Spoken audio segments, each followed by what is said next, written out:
की इस वीडियो में देखेंगे क्लास 8 का साइंस, JCERT NCERT दोनों के लिए है, जंतुओं में जनन, है ना।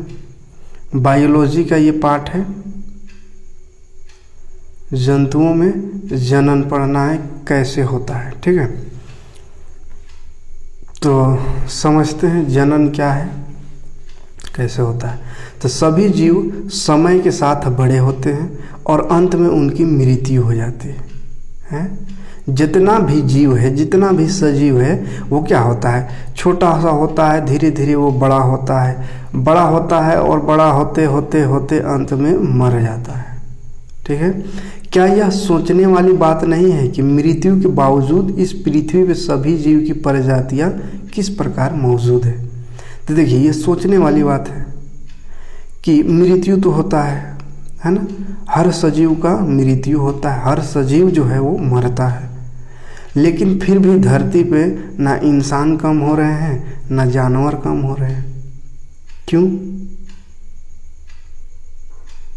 तो क्यों नहीं हो रहे?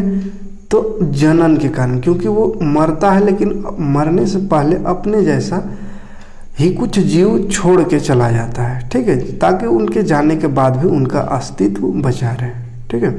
तो हाँ, जनन की प्रक्रिया इसमें महत्वपूर्ण भूमिका निभाती है। जिस प्रकार पाचन, परिसंचरण, श्वसन एवं वृद्धि आदि प्रक्रियाएं प्रत्येक जीव की उत्तरजीविता के लिए आवश्यक है, उसी प्रकार जीवों में जनन का विशेष महत्व है। तो जैसे देखिए, जिस तरह से जीव में पाचन क्रिया होता है, परिसंचरण क्रिया, श्वसन क्रिया, वृद्धि होना, ये सब क्या है, उत्तरजीविता के लिए आवश्यक है, उसी तरह जनन भी जीव के लिए एक महत्वपूर्ण स्थान है, जनन का भी, है ना। क्योंकि यह एक ऐसी जीवों का पीढ़ी दर पीढ़ी निरंतरता का बनाए रखना सुनिश्चित करता है। कल्पना कीजिए यदि जीव प्रजनन नहीं करते तो क्या होता। तो देखिए, जिस तरह पाचन, श्वसन, माने जितना भी अन्य क्रिया होता है शरीर में, वो सब जितना इम्पोर्टेंट है, उसी तरह जनन भी एक इम्पोर्टेंट क्रिया है ना। क्योंकि अगर जनन नहीं होता तो हम भी नहीं होते, आप भी नहीं होते, है ना। यानी एक बार जो दुनिया में आ जाता सजीव, वो बस वही खत्म हो जाता, तो फिर दुनिया में उसका अस्तित्व ही खत्म हो जाता। तो जनन ही है जिसके कारण कि अभी तक धरती में सजीवों का अस्तित्व बचा हुआ है ना, जीव जंतुओं का अस्तित्व बचा हुआ है, तो जनन के कारण है, ठीक है। अब समझते हैं थोड़ा सा जनन में दो प्रकार के से जनन होता है। एक जनन होता है जो अंडा द्वारा, ठीक है, अंडा देते हैं कुछ जीव, और कुछ क्या होता है, डायरेक्ट शिशु को जन्म देते हैं, बच्चे जन्म डायरेक्ट देते हैं, और कुछ अंडे द्वारा। तो इस आधार पे दो भागों में बांटा गया है जीवों को। एक को बोलते हैं जरायुज, एक को कहते हैं अंड प्रजक जंतु, ठीक है, जरायुज जंतु या अंड प्रजक जंतु। देखिए समझते हैं जरायुज और अंड प्रजक जंतु क्या है। तो जरायुज जंतु ऐसे जंतु जो अपने जैसे शिशु को जन्म देते हैं, ठीक है, उन्हें जरायुज कहा जाता है, ठीक है। जो जंतु, ऐसा जंतु जो अपने ही जैसे शिशु को, बच्चे को जन्म देते हैं डायरेक्ट, उनको जरायुज कहते हैं, ठीक है। इंग्लिश में ना दे करके अंडा देता है, उसको अंड प्रजक कहते हैं। तो याद रहेगा, जरायुज जो डायरेक्ट शिशु को जन्म देते हैं, ठीक है, डायरेक्ट शिशु को जो जन्म देते हैं, शिशु मतलब क्या, डायरेक्ट बच्चे को जो जन्म देते हैं, उन्हें कहते हैं जरायुज। और अंड प्रजक तो नाम से ही पता चल रहा है, अंडा है ना, अंड शुरू में ही आ रहा है, तो जो अंडा देता है उसको बोलते हैं अंड प्रजक। आया समझ में? जैसे मुर्गी हो गया अंड प्रजक है ना, कछुआ हो गया अंड प्रजक, शुतुरमुर्ग, ये सब अंड, यानी जितना भी पंछी ज़्यादातर आता है, पंछी जो है अंड प्रजक में आते हैं, ठीक है। और जैसे मानव हो गया या कुत्ता बिल्ली हो गया, ये सब डायरेक्ट बच्चे को जन्म देते हैं, तो वो क्या हुआ, जरायुज। आया बात समझ में? आगे बढ़ते हैं तो जीवों में जनन की विधि देखते हैं, ठीक है। जीवों में जनन की विधि, कितनी विधि होते हैं जीवों को जनन करने का। तो एक होता है अलैंगिक जनन, ठीक है, अलैंगिक जनन, जिसको बोलते हैं एसेक्सुअल रिप्रोडक्शन, है ना, असेक्सुअल रिप्रोडक्शन। तो इसमें क्या होता है कि देखिए, अलैंगिक जनन वैसे जनन को कहते हैं जिसमें नर और मादा दोनों की जरूरत नहीं पड़ती है। नर और मादा की जरूरत जहाँ पे नहीं पड़ती है उसको अलैंगिक जनन कहते हैं, ठीक है। और एक होता है लैंगिक जनन, आगे देखेंगे लैंगिक जनन। तो लैंगिक जनन उस प्रकार के जनन को कहते हैं जिसमें नर और मादा यानी मेल और फीमेल की ज़रूरत पड़ती है, उसको लैंगिक जनन कहते हैं यानी सेक्सुअल रिप्रोडक्शन। और एसेक्सुअल रिप्रोडक्शन यानी अलैंगिक जनन उसे कहते हैं जिसमें नर और मादा की ज़रूरत नहीं पड़ती है, ठीक है। जैसे हाइड्रा हो गया, है ना, कुछ सूक्ष्म जीव बहुत ही सूक्ष्म होते हैं जैसे हाइड्रा या अमीबा, है ना। तो इसमें जनन जो होता है वो नर और मादा का मिलने से नहीं होता है, वो अपने आप एक ही शरीर से उनका अगला संतति उत्पन्न हो जाता है। जैसे कैसे होता है देखिए जैसे ये हाइड्रा है, ठीक है, ये क्या है हाइड्रा, है ना। हाइड्रा एक जीव है, समुद्री जीव, इसमें मुकुलन, ये सूक्ष्म जीव है, ठीक है। तो इसमें मुकुलन द्वारा होता है जनन। कैसे होता है? मुकुलन द्वारा, ठीक है। हाइड्रा में जो जनन होता है उसको मुकुलन कहते हैं। क्या होता है इसमें देखिए, हाइड्रा में यहाँ पे देखिए, यहाँ पे ये देखिए, यहाँ पे एक छोटा सा निकला हुआ उभरा हुआ संरचना है। ये देखिए यहाँ पे दूसरा में थोड़ा सा बड़ा हो गया, तीसरा में देखिए तो और बड़ा हो गया। तो इस तरह से जब ये और बड़ा हो गया तो यहाँ से फिर टूट जाता है, यहाँ से ये टूट के गिर जाता है, और टूट के जो गिरा वो फिर एक नया जीव बन जाता है, ठीक है। उसी तरह फिर से वो बड़ा होता है, इस तरह से वो जो है वो बड़ा होता है, और यहाँ से फिर एक ऐसा डाली जैसा निकलता है, और ये वाला फिर से बड़ा होता है तो फिर यहाँ से टूट के और एक इधर नीचे एक अलग जीव बन गया, ठीक है। फिर इसमें ऐसे ही निकलता है और ये वाला फिर से बड़ा होकर के टूट जाता है, और फिर वो गिर करके एक नया जीव उत्पन्न होता है। तो इस तरह से इसका टूटने से नए जीव उत्पन्न होते हैं, ठीक है। इसको क्या कहते हैं? मुकुलन। तो अब प्रत्येक हाइड्रा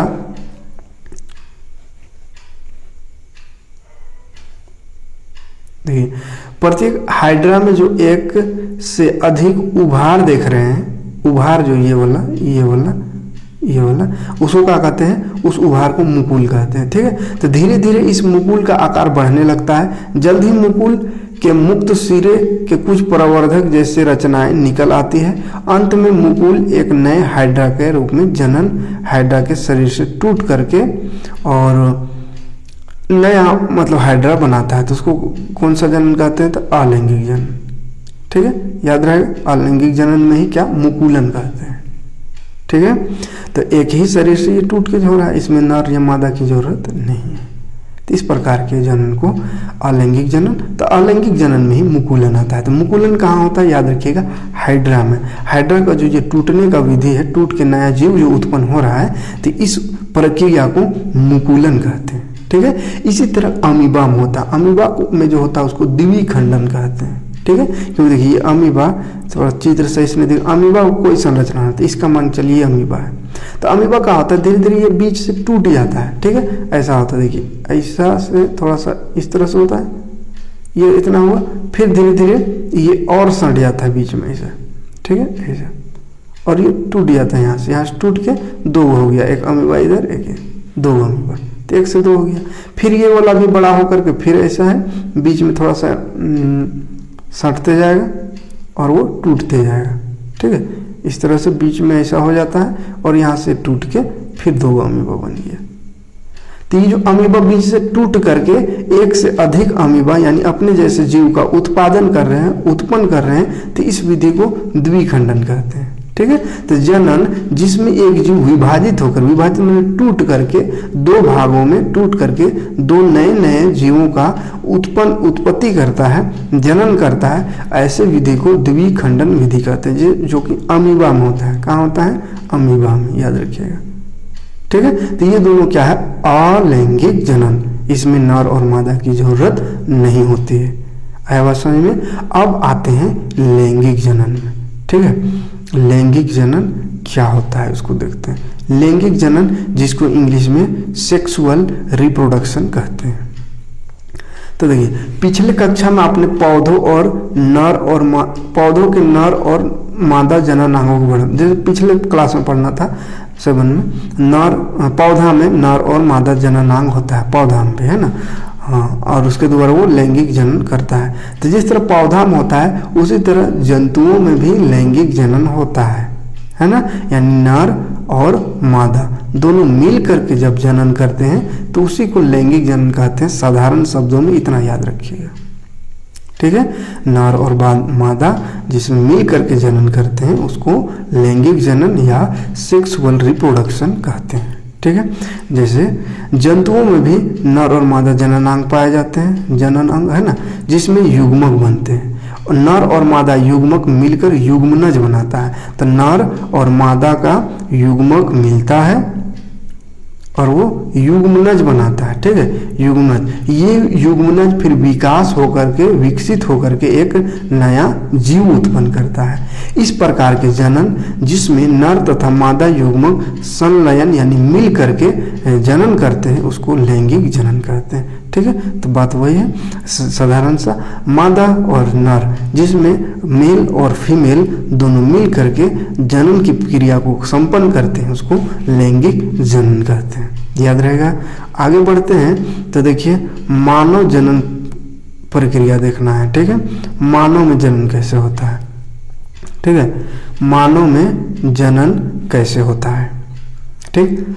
तो आइए मनुष्य में जनन अंग तथा उसके जनन प्रक्रम को समझते हैं, यानी कि मनुष्य में जनन अंग कौन कौन सा है और उसका क्या क्या प्रोसेस है, ठीक। तो मानव जनन अंग सबसे पहले देखते हैं। पौधों की तरह मानव में भी पुरुष तथा स्त्री अलग अलग जनन अंग होते हैं। तो पुरुष का अलग जनन अंग होता है और मादा का यानी स्त्री का अलग होता है, ठीक। तो नर जनन अंग मेल रिप्रोडक्टिव ऑर्गेन्स है ना, मेल रिप्रोडक्टिव ऑर्गेन्स यानी नर जनन अंग। नर में क्या जनन अंग होता है उसको देखिए, ठीक है। तो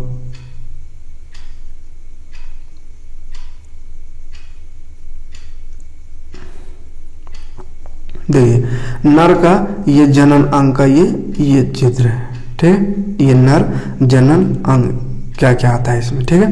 तो नर जनन अंग में एक जोड़ा विरीष्ण आता है। ये विरीष्ण यहाँ पे देख रहे हैं, ये विरीष्ण कहलाता है, जो कि एक जोड़ा यानी 2 गो होता है। विरीष्ण कै होता है, 2 होता है। 2 शुक्राणु नलिका होता है। देखिए ये नली, ये एक नली और एक इधर से ये वाला नली, तो ये इधर नली है, ये 2 शुक्राणु नली होता है, ठीक है। तो उसको क्या कहते हैं, शुक्राणु नलिका। तथा एक शिश्न जिसको लिंग कहते हैं, ये वाला भाग है ना, ये पूरा भाग लिंग कहलाता है। विरीष्ण में नर युग्मक उत्पन्न होते हैं। विरीष्ण में क्या होता है, नर युग्मक। ये जो विरीष्ण है इसी में नर युग्मक होते हैं, ठीक है, जिन्हें क्या कहते हैं, शुक्राणु। तो शुक्राणु जिसको स्पर्म इंग्लिश में कहते हैं वो कहाँ बनता है, तो इस विरीष्ण में है ना, विरीष्ण में शुक्राणु बनते हैं। अच्छा, विरीष्ण का बाहर का जो भाग रहता है, विरीष्ण कोश जिसको कहते हैं, वो शरीर के बाहर होता है। क्यों शरीर के बाहर होता है, तो शुक्राणु बनने के लिए स्पर्म यानी शुक्राणु बनने के लिए कम टेम्परेचर की जरूरत होती है ना, लो, बहुत कम टेम्परेचर में शुक्राणु बनता है, 2 से 3 डिग्री सेल्सियस में, है ना। और शरीर का तापमान होता है 37 डिग्री सेल्सियस, है ना। तो इसीलिए शरीर के अंदर नहीं होता है। शरीर के अंदर होता तो शुक्राणु निर्मित नहीं होता, क्योंकि शरीर का तापमान अधिक होता है और तापमान कम की जरूरत पड़ती है शुक्राणु निर्मित होने के लिए। इसलिए ये भाग शरीर से बाहर रहता है ताकि इसको कम टेम्परेचर मिले, है ना, तापमान कम यहाँ रहे और शुक्राणु निर्मित हो सके, ठीक है। तो इसमें शुक्राणु बनता है विरीष्ण में, ठीक है। यह शुक्राणु अत्यंत सूक्ष्म एकल कोशिका होती है जिसमें एक सिर, एक मध्य भाग एवं एक पूंछ होती है। विरीष्ण एक साथ लाखों शुक्राणु उत्पन्न करते हैं और जो विरीष्ण है एक साथ लाखों शुक्राणु विकसित करते हैं। और इसमें क्या बोला, एक सिर जैसे संरचना होता है और एक मध्य भाग होता है और फिर इधर पूंछ होता है, ठीक है, इस तरह से होता है ना। हर शुक्राणु में कोशिका के सामान्य संगठक पाए जाते हैं, है ना। तो एक साथ लाखों शुक्राणु ये छोड़ता है विरिश, है ना, और सभी शुक्राणुओं का कोशिका जो है एक समान होता है। आवाज समझ में? तो देखिए शुक्राणु कैसा रहता है, कैसा दिखने, ये है ना, माइक्रोस्कोप द्वारा इसको देखा गया। तो इस तरह से एक सिर जैसा संरचना दिख रहा है, यहाँ सिर और इधर पूंछ, है ना, ये पूंछ। तो सिर और मध्य भाग और पूंछ इस तरह से रहता है ना। ये शुक्राणु का संरचना है। आगे क्लास में फिर डिटेल पढ़ना है कैसे क्या होता है 10 क्लास में। फिलहाल अंग जाननी है ना, तो ये हो गया। अब देखते हैं ये तो था नर जनन अंग। तो याद रखिएगा नर जनन अंग में कौन कौन सा आता है, तो विरीष्ण और शुक्राणु नलिका 2 होता है और एक शिश्न, ठीक है, इसको लिंग कहते हैं। अब देखते हैं मादा जनन अंग, है ना। क्या देखेंगे अब, मादा जनन अंग यानी फीमेल रिप्रोडक्टिव ऑर्गेन। तो फीमेल रिप्रोडक्टिव ऑर्गेन में क्या क्या आता है देखिए। मादा जनन अंग में एक जोड़ी अंडाशय होता है, अंडवाहिनी तथा गर्भाशय होता है। अंडाशय मादा युग्मक उत्पन्न करता है जिसे अंडाणु कहते हैं, एग कहते हैं, है ना। स्त्रियों में प्रति माह दोनों अंडाशयों में से किसी एक अंडाशय से एक विकसित अंडाणु निकलकर गर्भाशय के समीप अंडवाहिनी में पहुंचता है, फिलिपोन ट्यूब जिसको कहते हैं। देखिए 2 अंडाशय होता है, एक ये है और एक इधर 2 अंडाशय होता है। ये जो है नली टाइप में जो दिख रहा है दोनों तरफ, ये अंडवाहिनी कहलाता है और ये वाला भाग गर्भाशय है, ठीक है। तो स्त्रियों में प्रति माह यानी हर महीना 2 अंडाणु, है ना, हर महीना दोनों अंडाशयों में से एक अंडाणु, है ना, यहाँ से या यहाँ से, दोनों में से, इधर वाला से या इधर वाला से, दोनों में से एक अंडाणु निकल करके, देखिए यहाँ से या यहाँ से एक अंडाणु निकल करके अंडवाहिनी यानी यहाँ पे आता है, ठीक है। उसके बाद अगर ये निषेचन हुआ तो इसी से युग्मनक बनते हैं और नए शिशु का निर्माण होता है। और अगर निषेचन ना हुआ तो फिर बाहर आ जाता है, ठीक है। तो आगे देखेंगे क्या होता है कैसे। तो फिलहाल ये अंग है और ये देखिए अंडाणु का चित्र इस तरह से रहता है, ठीक है। तो मादा जनन अंग में क्या क्या याद रखेंगे, 2 अंडाशय होते हैं, है ना, एक इधर अंडवाहिनी होते हैं 2 और एक गर्भाशय, ठीक। और ये अंडाणु का चित्र है, केंद्रक बीच में रहता है, इस तरह से अंडाणु है, ठीक है। और मनुष्य का अंड का व्यास दिया हुआ देखिए 1 mm होता है, 1 मिलीमीटर। और सबसे बड़ा अंडा जो होता है वो होता है शुतुरमुर्ग का अंडा, है ना, शुतुरमुर्ग का अंडा होता है सबसे बड़ा अंडा। मानव का कितना होता है फीमेल का, तो 1 mm, ठीक है। आगे देखते हैं निषेचन क्या होता है, देखिए समझिए निषेचन क्या होता है। तो ये वो प्रक्रम है जिसमें नर और मादा युग्मक मिलते हैं, है ना, और नए युग्मनज का निर्माण करते हैं, उसी को निषेचन कहते हैं, ठीक है।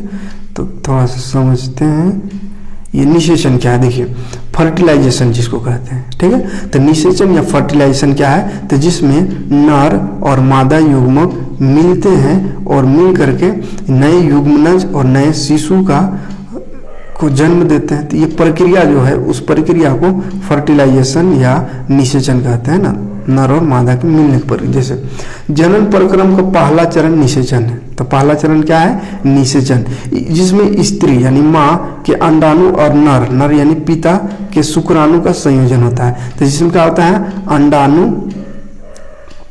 अंडाणु प्लस शुक्राणु, अंडाणु और शुक्राणु का मिलन होता है। अंडाणु और शुक्राणु जब मिल जाता है इसी प्रक्रिया को निषेचन कहते हैं, ठीक है। अंडाणु तथा शुक्राणु के संलयन यानी मिलने की प्रक्रिया को ही निषेचन या फर्टिलाइजेशन कहते हैं, ठीक है। जैसे यहाँ देखिए ये फीमेल ये मेल है ना, तो फीमेल का ये अंडाणु और मेल का ये शुक्राणु दोनों मिलता है जब, तो जो मिल गया तो उसको युग्मनज कहते हैं, ठीक है। मिल गया उसके बाद युग्मनज से फिर शिशु का निर्माण होता है, ठीक। तो थोड़ा सा और देख लेते हैं युग्मनज क्या होता है। तो निषेचन के फलस्वरूप युग्मनज का निर्माण होता है। यह युग्मनज विकसित होकर एक जीव का निर्माण करता है, ठीक है। आपने देखा कि जब जीव के निर्माण में अंडाणु तथा शुक्राणु का संलयन होता है, जिसके कारण बच्चे के कुछ लक्षण माँ से तथा कुछ पिता से वंशानुगत प्राप्त होता है। तो देखिए बच्चे जो जन्म लेते हैं तो किनके कारण, तो माँ और माता और पिता। इसमें क्या है, माता और पिता दोनों का युग्मनज मिला हुआ है, ठीक है। माँ का पिता का शुक्राणु और माँ का अंडाणु, तो दोनों के मिलने से उस बच्चे का निर्माण हुआ है ना। तो इसीलिए बच्चों में कुछ कुछ गुण जो होता है माँ बाप का आ जाता है, वंशानुगत है ना, वंशानुक्रम, क्योंकि माँ बाप दोनों से मिलकर ही बच्चे बने हैं, इसीलिए माँ बाप का कुछ गुण आ जाता है, ठीक है। वो गुण कैसे आता है, जीन के द्वारा आता है। वो जीन क्या होता है वो आगे क्लास में पढ़ना है, ठीक है।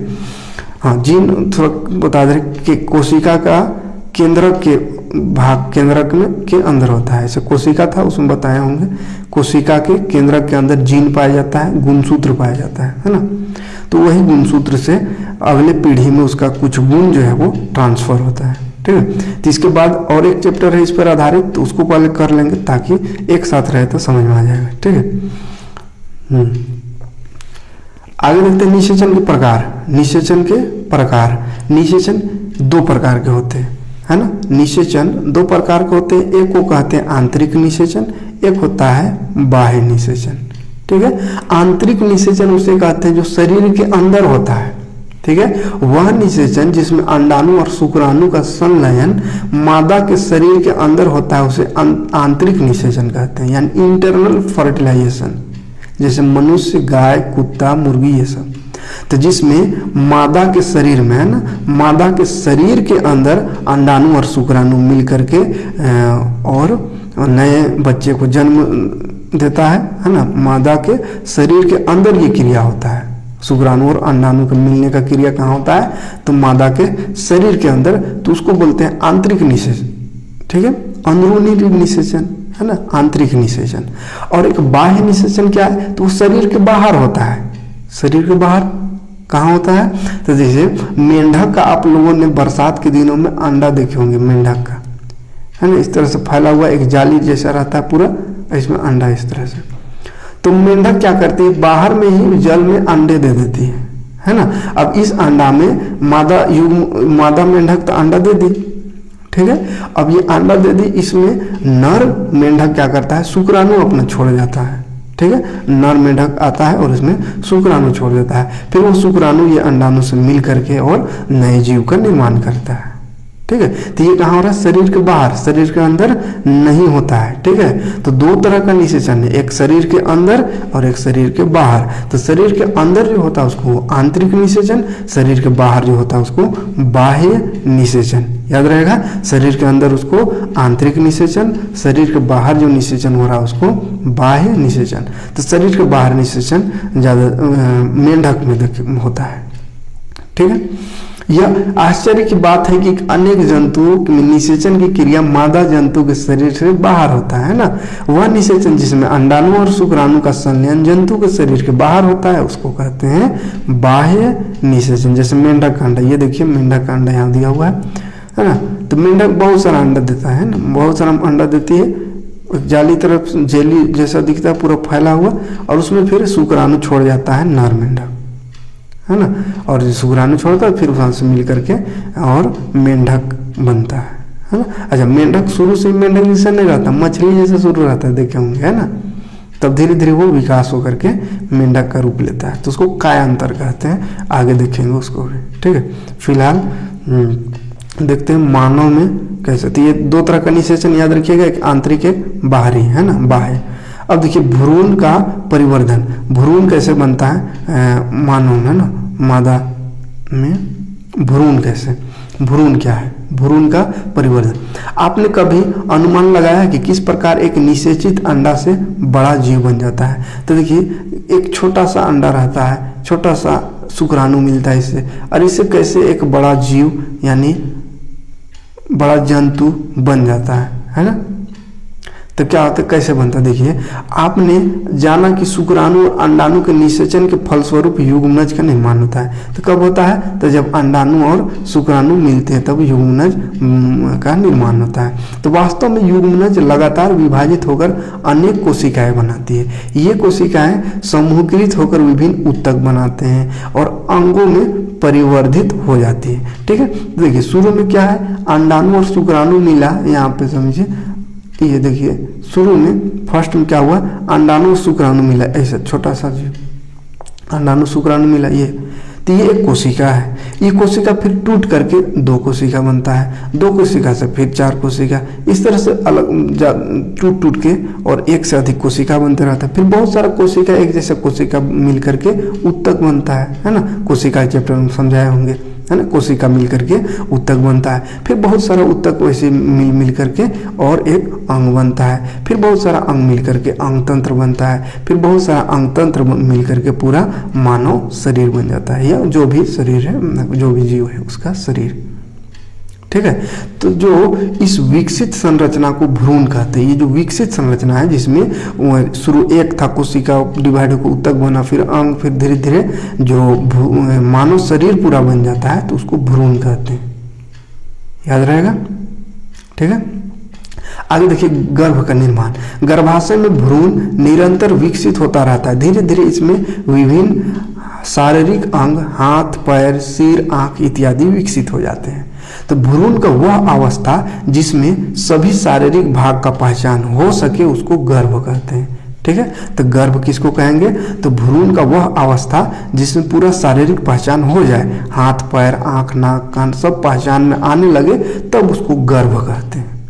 याद रहेगा, गर्भ किसको कहते हैं। तो शुरू तो अंडाणु शुक्राणु मिला, छोटा सा ऐसा कोशिका है, फिर धीरे धीरे कोशिका से ऊतक, ऊतक से अंग करते करते करते जब पूरा शरीर बन गया और पूरा शरीर का पहचान हो गया, हाथ, पैर, आंख, नाक सब, तब उसको गर्भ कहते हैं। ठीक है, इस प्रकार जब गर्भ का विकास पूर्ण हो जाता है तो नवजात शिशु का जन्म होता है। और गर्भ का विकास जब पूर्ण हो जाता है, पूरी तरह से विकास हो जाता है, तो क्या होता है, शिशु का, बच्चे का जन्म होता है। तो मानव में कितना दिन लगता है गर्भ को विकसित होने में, यानी भ्रूण को एक शिशु होने में, युग्मनज से मतलब शिशु बनने में कितना दिन लगता है, तो 9 महीने का समय लगता है ना, 9 महीना लगता है। एक समझिए एक बिंदु से, एक कोशिका से टूट टूट करके और एक मानव शरीर पूरा बनने में, है ना।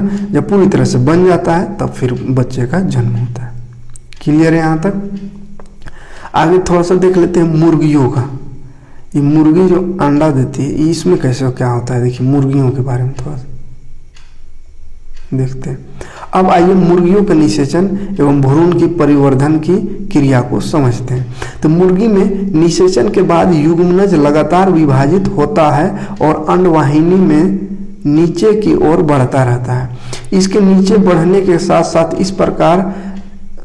इस पर सुरक्षित परत चढ़ जाता है। तो मुर्गी में क्या होता है, जब इसमें शुक्राणु और अंडाणु मिलता है तो वो धीरे धीरे ऐसे युग्मनज विभाजित होता है, बड़ा होता है, विभाजित भी हो जाता है ना, और विभाजित होकर टूट टूट करके एक से अधिक बनता है। इसमें धीरे धीरे बड़ा होकर के इसमें सुरक्षा कवच भी चढ़ते जाता है ना, सुरक्षा कवच भी, उसमें कठोर कवच भी चढ़ती जाती है। जब कठोर हो जाता है ये कवच, बाहरी कवच कठोर हो जाता है तो मुर्गी से अंडे को अपने शरीर से बाहर निकाल देती है। ठीक है, अंडा को देखे ना, बाहर वाला कवच कठोर होता है। जब पूरी तरह से कठोर हो जाता है तो वो शरीर से बाहर निकाल देती है वो अंडा को।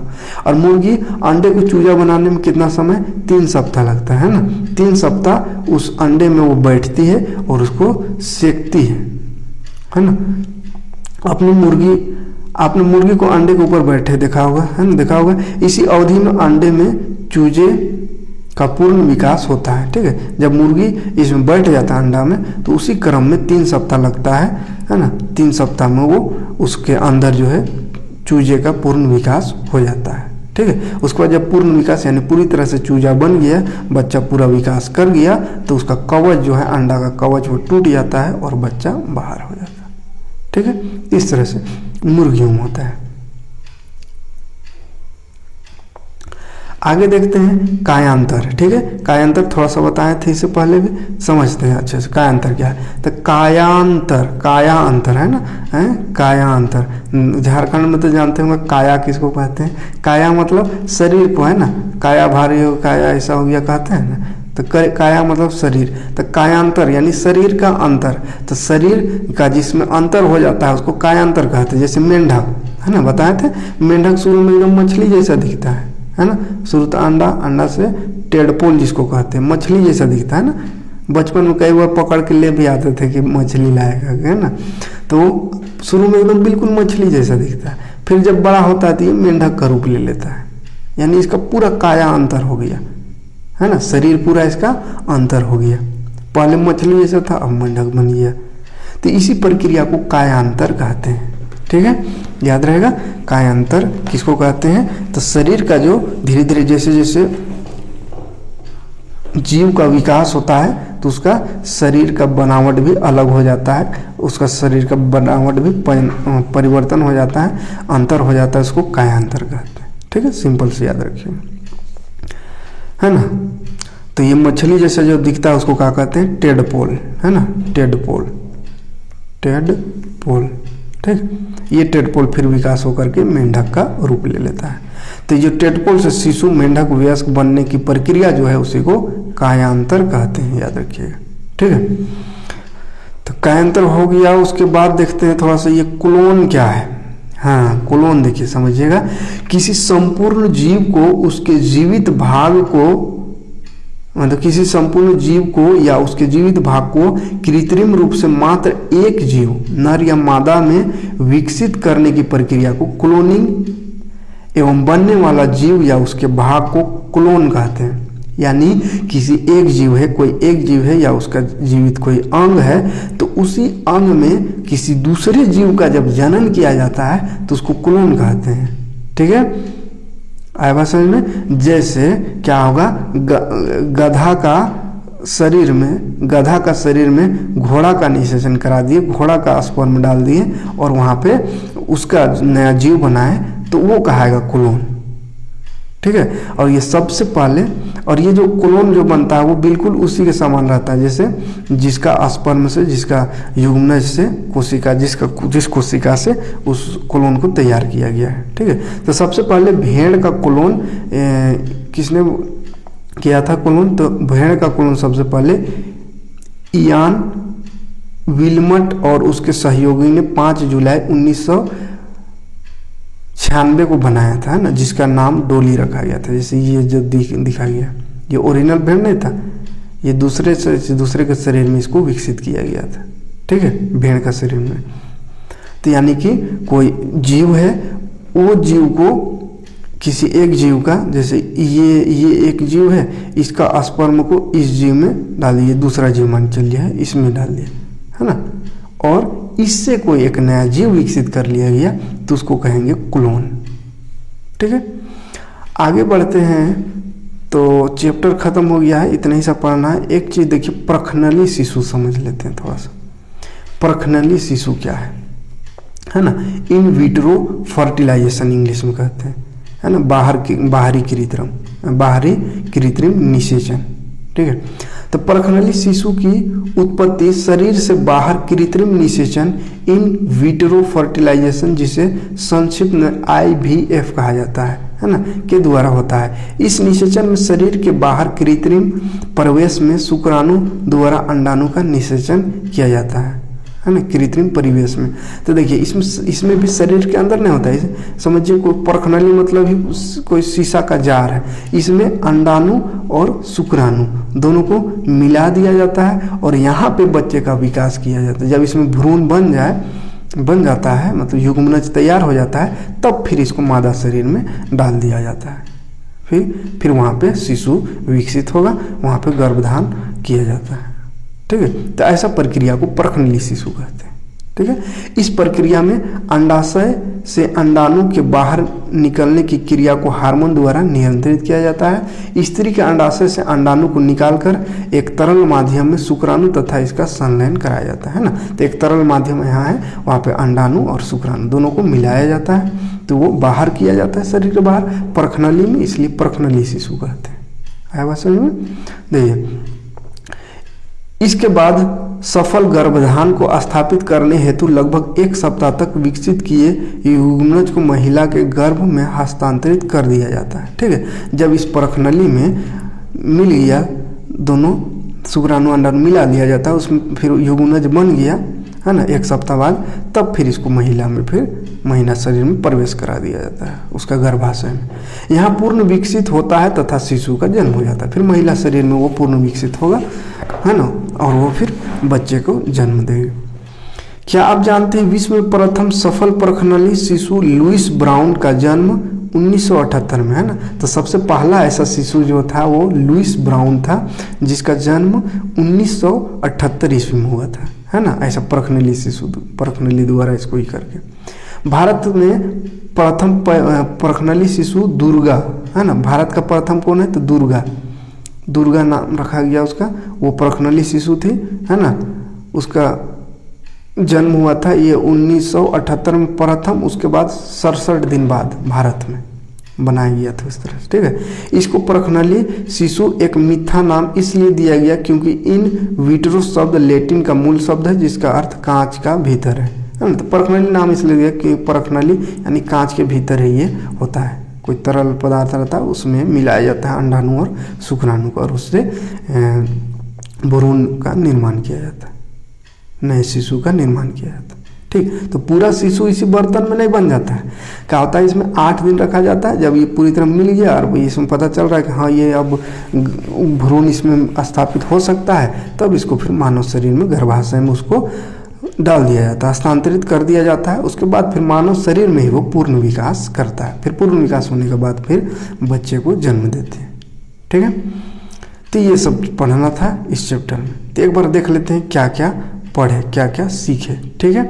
तो देखिए, सबसे पहले जाने कि जनन वह प्रक्रिया है जो जीवों की पीढ़ी दर पीढ़ी निरंतरता को बनाए रखता है ना। यानी अगर जनन ना होता तो जीवों का अस्तित्व खत्म हो जाता। तो जनन क्या है? जीवों को अस्तित्व को बचाए रखता है ना। जो जंतु अपने जैसे शिशु को जन्म देता है उसको जरायुज कहते हैं, ये भी जाने, है ना। और जो जंतु अपने जैसे शिशु को जन्म ना दे करके वो अंडा देता है तो उसको अंडपरजक कहते हैं। ठीक। जंतुओं में जनन 2 प्रकार के होते हैं, ये भी देखें। एक लैंगिक जनन जिसको सेक्सुअल रिप्रोडक्शन कहते हैं, एक अलैंगिक जनन जिसको असेक्सुअल रिप्रोडक्शन कहते हैं। ठीक है। अलैंगिक जनन में 2 तरह का जनन आता है, कौन कौन? मुकुलन और द्विखंडन। ठीक। लैंगिक जनन में क्या होता है? तो शुक्राणु और अंडाणु निषेचित होकर युग्मनज का निर्माण करते हैं। निषेचन भी 2 प्रकार का देखें, एगो आंतरिक निषेचन और एगो बाह्य निषेचन। ठीक। जो शरीर के अंदर होता है उसको आंतरिक निषेचन, जो बाहर होता है उसको बाह्य निषेचन। और निषेचित अंडाणु युग्मनज लगातार विभाजित होने के बाद भ्रूण के रूप में परिवर्तित होता है, और यही भ्रूण बाद में गर्भ तथा अंत में 9 महीना पूरा होने से पहले वो 9 महीना तक मतलब शिशु का रूप धारण कर लेता है। ठीक। और क्या देखें? तो कायांतर भी देखें, है ना। कायांतर किसको कहते हैं? जैसे रेशम में होता है और मेंढक में, है ना। तो मेंढक में कुछ जीवन चक्र, मेंढक बच्चे में कुछ जीवन चक्र के बाद वो उसका शरीर चेंज हो जाता है पूरी तरह से। शुरू मछली जैसा दिखता है, फिर वो मेंढक बन जाता है, तो उसको कहते हैं कायांतर। अच्छा, कोई कहेगा कि आदमी का भी तो कायांतर मतलब शरीर चेंज हो जाता है बड़ा होने से, तो वो भी कायांतर, तो वो कायांतर नहीं होगा। क्यों? क्योंकि मनुष्य में शरीर चेंज नहीं होता है, जो हाथ पर जैसा वैसे ही रहता है, सिर्फ उसका मतलब ग्रोथ हो जाता है, वृद्धि होता है, कोई नया शरीर नया अंग उत्पन्न नहीं होता है। ठीक है। जैसा एक शुरू में है वैसे ही लगभग रहता है, कुछ कुछ परिवर्तन होता है, तो वो सबको अपवाद समझिए ना, पूरी तरह से अलग नहीं होता है मानव शरीर। ठीक। तो इसमें इतना सारा चीज़ को देखें, तो उम्मीद है कि समझ में आया होगा, है ना। तो मिलते हैं नेक्स्ट वीडियो में। नेक्स्ट वीडियो में बायोलॉजी को का ही एक और वीडियो देखेंगे जो किशोरावस्था की ओर है, क्योंकि इससे वो रिलेटेड है। साथ में पढ़ेंगे तो ज़्यादा समझ में आएगा। फिर बाद में इसको करने के बाद फिर इधर उधर का दूसरा चैप्टर करें फिजिक्स सब का, उसके बाद फिर लास्ट में आएगा तो फिर दिक्कत होगा, शुरू समझना होगा। और अभी इसको अगर समझ गए, इसके तुरंत बाद उसको समझाएंगे तो क्लियर समझ में आएगा। तो अगला वीडियो में बायोलॉजी का ही देखेंगे, जिसका नाम है चैप्टर का किशोरावस्था की ओर। ठीक है, तो इसी से जस्ट रिलेटेड है, बहुत कुछ इसमें जो पढ़े वही चीज़ उसमें भी है। ठीक, तो मिलते हैं नेक्स्ट वीडियो में। Thanks for